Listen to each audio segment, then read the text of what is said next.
Allô tout le monde! Aujourd'hui on se retrouve pour une vidéo qui m'a été inspirée en fin de semaine parce que j'ai rencontré une abonnée trop sweet qui m'a beaucoup fait rire. Fait que je me suis dit que je pourrais peut-être vous raconter quelques anecdotes en lien avec des abonnés justement. Certaines m'ont marqué parce qu'elles sont drôles, d'autres malaisantes, d'autres carrément mauvaises. Sincèrement, ça me fait toujours ultra plaisir de vous rencontrer, mais des fois j'ai des mauvaises surprises, vous allez voir. Donc sans plus attendre, on va passer à la vidéo. Il y a environ 1 an et demi, je suis allée prendre un verre avec mon ami Jean-Christophe et on s'attendait à une soirée très tranquille jusqu'à ce que 2 filles viennent nous voir, puis ils avaient l'air bien excités parce qu'ils écoutaient mes vidéos. Fait qu'on commence à jaser, puis là ils m'expliquent qu'ils ont fait toute la route de Montréal jusqu'à Québec le soir même juste pour sortir au shaker, se saouler parce que son chum venait de la laisser, il l'a trompé. Je suis comme all men are trash, mais fais-toi-en pas, t'es tombé sur les bonnes personnes parce que je me donne comme mission personnelle que tu passes une excellente soirée. Donc on reste ensemble, on boit beaucoup, on danse, on rit, on a du fun dans le fond, j'ai bien réussi ma mission. Et là, son ami vient me voir pour me dire « Excuse-moi, je sais que ça peut être indiscret, mais est-ce qu'il se passe quelque chose entre Jean-Christophe et toi? Est-ce que vous fréquentez? » Je suis là « Hey, non, pas pantoute, là, c'est mon ami. » Puis elle est comme « Ah, ben dans ce cas-là, je peux te dire que c'est vraiment mon genre. » Puis je suis là « Ah, ben là, on peut facilement arranger quelque chose. » Fait que là, je sors mes talents de wing girl, mais pas trop, juste assez parce que je me dis que ce serait bien malaisant qu'il commence à se frencher en plein milieu du dance floor pendant que sa meilleure amie est en grosse peine d'amour. Fait que je fais ça subtilement et à la fin de la soirée, ils se sont échangés leur numéro de téléphone. 2 semaines plus tard, les filles sont revenues à Québec, on est ressortis ensemble et là, elle est repartie avec Jean-Christophe puis j'étais très fière de moi.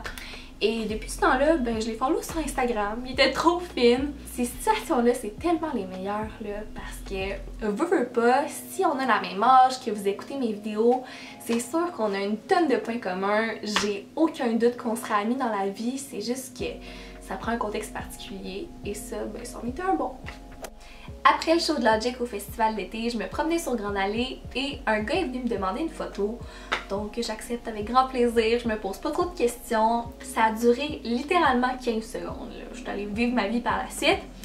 Mais le lendemain, je reçois un texto de mon amie Annabelle qui me dit « As-tu frenché ce gars-là hier soir? » avec la dite photo où il était écrit « Ma blonde ». Je lui réponds qu'absolument pas, je savais pas qu'elle allait mettre ça comme caption. Et là, elle m'envoie un screenshot de sa conversation avec le gars qui prétend m'avoir frenché hier soir. Ça m'a tellement fâchée parce que, ben surtout parce que je venais de publier ma vidéo de préjugés sur moi, puis je l'ai dit là-dedans, là, c'est tellement facile de détruire la réputation de quelqu'un, puis je comprends pas comment des gens se sentent bien à inventer des mensonges pareils. Évidemment, il savait pas qu'Annabelle c'était mon amie, il s'est fait pogner comme ça.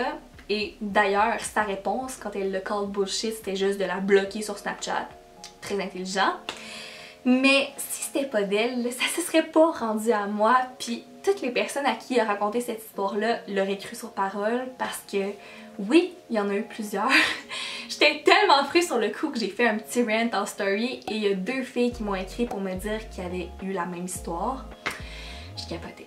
Puis à ce moment-là, c'était déjà sérieux entre Tristan et moi, puis je me disais, si seulement il fallait qu'il commence à douter de moi à cause d'une niaiserie pareille, là, ça me ferait tellement chier, mais en même temps, je le comprendrais. Fait que c'est bien plate, mais à partir de maintenant, quand un gars vient me voir out of nowhere pour me demander une photo, sans même me parler un peu, c'est sûr que je dis non.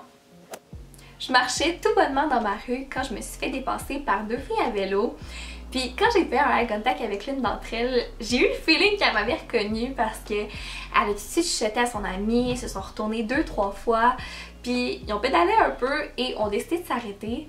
Ce que je pensais était pour que je marche un peu puis qu'on finisse par se recroiser pour qu'elles puissent me parler. Mais l'affaire, c'est qu'elles se sont arrêtées devant chez moi. Puis évidemment, ils savaient pas que c'était devant chez moi, mais c'était devant chez moi pareil. Et ce qu'il faut savoir, c'est qu'il n'y a rien qui m'angoisse plus dans la vie que tout ce qui est en lien avec les abonnés et la maison. Comme, On a entendu tellement d'histoires d'horreur de youtubeurs qui se font harceler, qu'il y a des gens qui vont cogner chez eux à tous les jours. Je veux tellement pas que ça m'arrive. Puis d'ailleurs récemment, il y a mon livreur Uber Eats qui m'a reconnue, puis ça m'a stressée toute la soirée, j'arrêtais pas d'y penser, j'étais comme maintenant ici où j'habite, ils peuvent venir n'importe quand. Bref, quand j'ai vu les filles devant chez moi, j'ai pigé, j'ai paniqué, je sais pas trop à quoi j'ai pensé. Dès qu'elles regardaient pas, j'ai tourné, puis j'étais allée me cacher dans un buisson jusqu'à temps qu'elles partent pour qu'elles pensent que j'ai pris un autre chemin.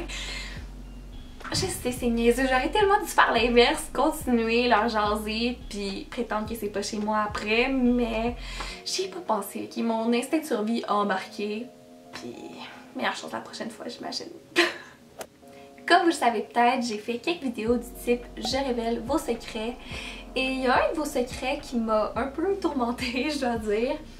C'était un message d'une fille qui me racontait en détail comment mon ex m'avait trompée avec elle. Elle disait à quel point elle se sentait mal parce qu'elle savait pas qu'il était en couple sur le coup, surtout pas avec moi, que ça faisait longtemps qu'elle écoutait mes vidéos, blablabla. Puis j'y ai repensé une couple de fois, je le cacherai pas. Ce genre d'informations-là, c'est pas quelque chose qui s'oublie comme ça. Même si j'ai aucune idée si c'est vrai, parce que j'irai certainement pas demander à un gars à qui j'adresse plus la parole depuis 3 ans s'il m'a trompé back in the days, ça sert à rien. Mais si c'est vrai, honnêtement, j'aurais préféré rester dans ma petite naïveté. Surtout que cette relation-là est terminée, ça fait longtemps, je le savais pas sur le moment, c'est correct. Puis si ce l'est pas, ben ça me fait encore plus de peine de penser qu'il y a quelqu'un qui m'écoute voudrait inventer quelque chose du genre pour me blesser. En tout cas, je vais finir avec mon histoire la plus récente, celle que j'ai vécue en fin de semaine, comme je vous parlais. Donc j'étais à Québec, au Marshall, avec quelques amis et j'ai dû sortir pour appeler Alexia parce qu'elle n'arrivait pas, j'étais comme inquiète. Fait que je franchis la porte et dès que j'arrive dehors, une fille me saute des bras. Laura, je suis tellement contente de te voir, puis elle commence tout de suite à me remercier, à me dire à quel point mes vidéos ont fait une différence pour elle, qu'elle me suit depuis super longtemps, qu'on a vécu les mêmes choses. Puis c'est difficile à expliquer là, mais cette fille-là m'a touchée plus que ben du monde va être capable de le faire dans ma vie. On se ressemblait vraiment beaucoup, puis je me reconnaissais beaucoup en elle. Ça faisait environ 15 minutes qu'on se parlait quand Alexia et Marie-Lou sont finalement arrivées, puis je vous jure, là, elle était aussi émerveillée de les voir, elle, que moi. Comme « Oh Marie-Lou, t'as fait couper tes cheveux depuis New York, hein? Puis Alexia, tu travaillais au American Eagle. » Ça m'impressionne toujours parce que de savoir que vous écoutez mes vidéos, ça me fait full plaisir, mais quand je vois que vous connaissez mon entourage aussi, que vous êtes vraiment impliqués dans ma vie, là, ça me fait ultra chaud au cœur. Puis Tristan est arrivé, puis elle était donc bien contente de le rencontrer, puis de nous voir ensemble. Elle nous a posé full de questions, puis elle avait l'air de trouver qu'on était un bon match, puis de savoir que les abonnés commencent à approuver, ben ça me fait très plaisir aussi.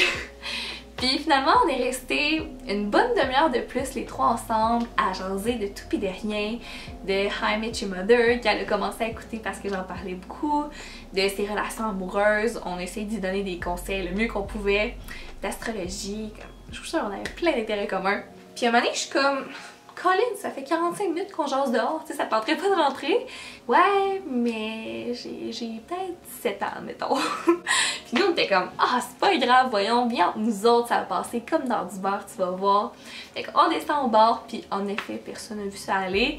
Mais je la voyais qui était encore un peu fébrile, puis Tristan était là, hey, stresse pas, là. Il donne de l'argent, il dit, tiens, va nous commander des shots, t'es capable. Fait que c'était comme notre petite sœur qu'on prenait sur notre aile, c'était trop drôle. On a passé là finalement une bonne partie de la soirée avec elle, mais il a fallu qu'on quitte à un certain point pour suivre nos amis dans un autre bar.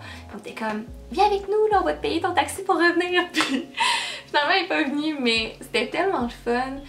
Je sais que ça peut sembler vraiment banal pour vous, mais depuis que c'est arrivé, j'arrête pas de me repasser ces scènes-là dans ma tête. Parce que ça m'a vraiment fait du bien. Je vous le dis, quand on est dans les réseaux sociaux, YouTube et tout, c'est facile de tomber dans une roue qui tourne, de faire tout un peu machinalement, qu'il y ait une vidéo par semaine, mais on se rappelle même plus pourquoi on le fait. Puis elle m'a rappelé pourquoi je le faisais. Vraiment, là. Et je sais que je vous ai partagé quelques mauvaises expériences, mais en bout de ligne, c'est juste pour vous dire que 99% des expériences sont bonnes, voire excellentes, ça vaut de l'or, puis je changerais ce que je fais pour rien au monde. Je vous aime tellement! C'est ce qui complète ma vidéo, j'espère que vous avez aimé. Si c'est le cas, vous pouvez faire un thumbs up, vous abonner à ma chaîne, à mes réseaux sociaux, tout est en barre d'infos et nous on se retrouve mercredi prochain pour une nouvelle vidéo. Bye!